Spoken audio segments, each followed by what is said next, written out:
Welcome back. Now, in our first segment, we were talking about the planned implosion of America as far as the welfare state is concerned. But of course, there's also a warfare component to that.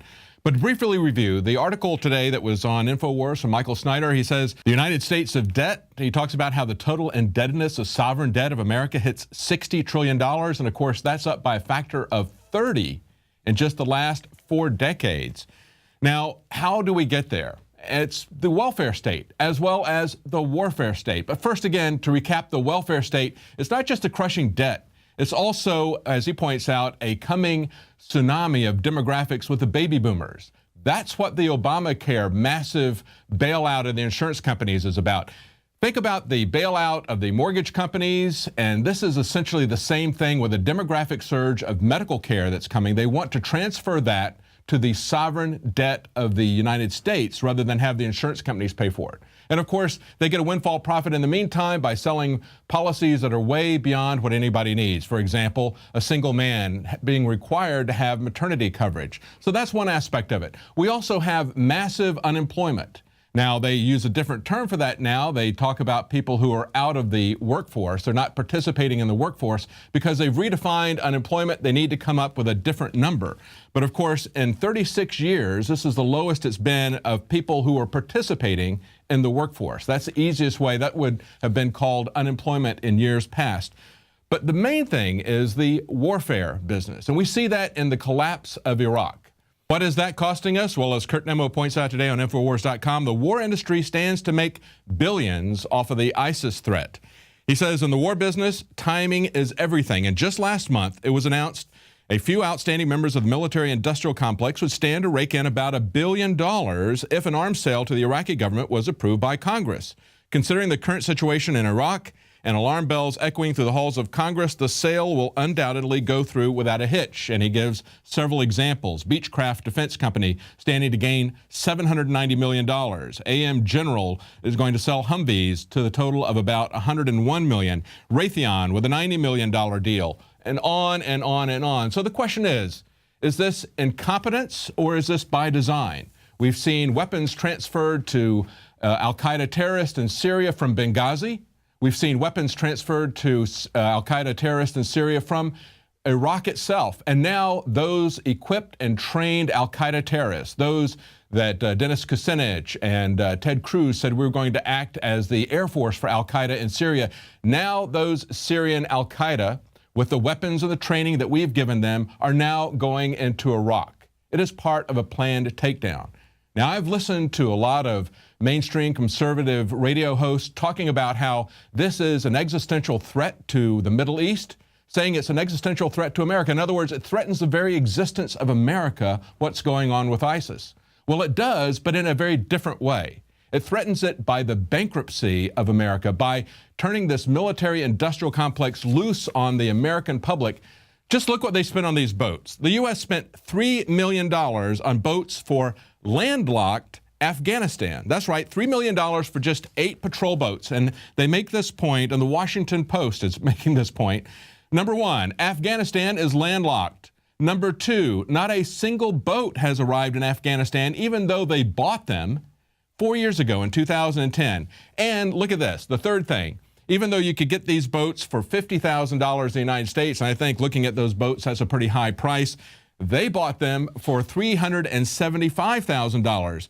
And then the Washington Post goes on to say, it remains a mystery why the boats were deemed unnecessary so soon after they were bought. In other words, they're not taking delivery on them because they said, oh, they're not necessary. We understand why they were deemed not necessary right after they were bought, because the war was not necessary any more than these boats are necessary.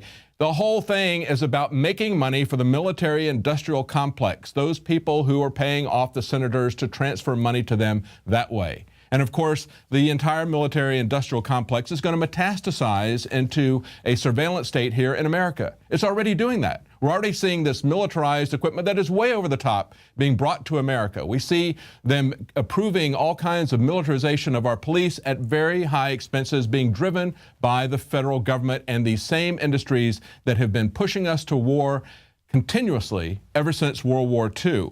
Now, what's going to happen in Iraq? We see just recently that the U.S. is now ordering a partial evacuation of the Baghdad embassy as an aircraft carrier is arriving in the Gulf. Now, this is the gigantic U.S. embassy in Baghdad. This is 5,500 people who live there. It's a small city. Nearly $1 billion they spent on this thing. And it looks like a fortress. This is about, as you see that picture there, that's the green zone. And they say the embassy is 104 acres, about the size of 80 football fields. Let's take a look at what this embassy looks like. Now, this is from an article about a year ago from Business Insider, where they're talking about the staggering cost of it. There's part of the embassy inside, but scroll down to that next picture. Look at that, a concrete wall. And that's what reminds me of what we saw at Bilderberg in Denmark. This is a fortress set up to keep everybody out. Why? Because it's an illegitimate government. Listen, when we went to the Asymmetric Warfare Center at Fort A.P. Hill, I had reviewed the speeches and the analysis of people who were fighting the Iraq War, colonels who were there. And they said one of the things that you can tell about whether or not a government is legitimate or not is the amount of money they have to spend on security in order to maintain stability. Go back and take a look at that picture again. That is the picture of an illegitimate government. When you have to surround your embassy with that, you don't have the support of the people. You don't have a legitimate government there.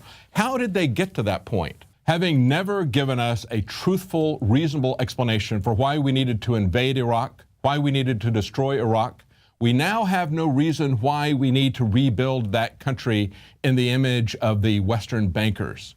This is an illegitimate government by their own standard of measurement. There's absolutely no reason for us to be there except for the profits that we mentioned earlier, except for the billions that are going to be made by the military-industrial complex, so that we can sell things that nobody needs, like patrol boats in Afghanistan. That's what it's about. But it's also about a secret state. This is something that came up. I found a very interesting story that was linked on Drudge. The secret state, Trevor Paglen documents the hidden world of governmental surveillance from drone bases to black sites. And this is a story from The Independent. Now, this fellow is an artist, but he's also a political commentator. He started out as a map maker, and he started to notice that there were certain areas, and of course he started before Google Maps was out there. He noticed that there were certain areas that were taken off, that were not shown. And that got his curiosity, especially because as a young boy, he was traveling around with his father to different military bases, and he talked to a lot of people that were involved in black ops.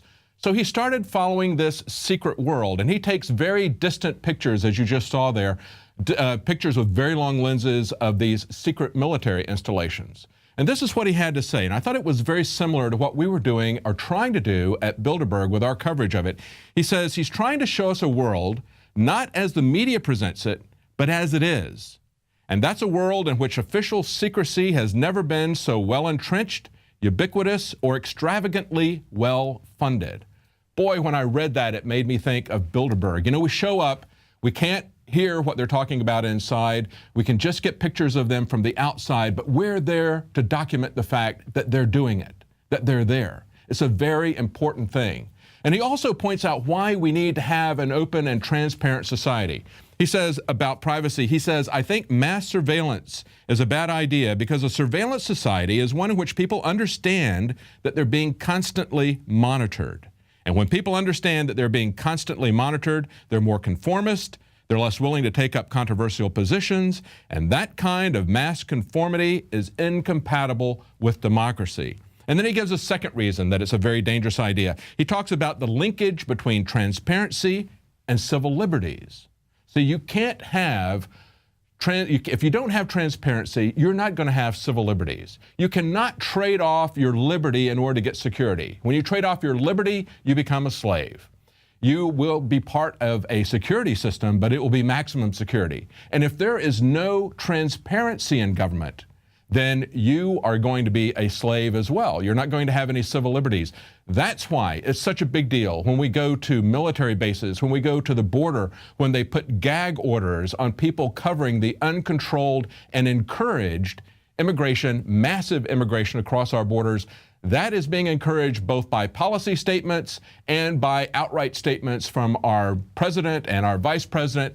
And it's a very big deal when they threaten people who are working for Homeland Security, people who are working at the border, when they threaten them not only with employment sanctions, but with imprisonment. We have a society that is descending into secrecy and into tyranny. From the water table to our soils to the atmosphere itself, our world is becoming more and more toxic each and every day. But it's not just the air outside that's toxic. Indoor air has been shown to have 2 to 5 times higher concentrations of pollutants than even outdoor air. And most Americans spend 90% of their time inside using toxic chemicals within their homes. There are more than 42 million smokers in the United States. Well over 1,000 types of mold and mildew linked to numerous conditions. And don't forget the fact that 6 million Americans live with pets they're allergic to as well. When I began to research these statistics, it was clear to me it was time to start cleansing my lungs in order to combat the toxic environment that we cannot escape, but that we can fight back against. Made with organic and wild cultivated herbs and manufactured in the USA, the new InfoWars Life Lung Cleanse is here in a convenient spray bottle that can be brought with you throughout any toxic environment. Now available exclusively at InfoWarsLife.com or by calling toll-free 888-253-3139.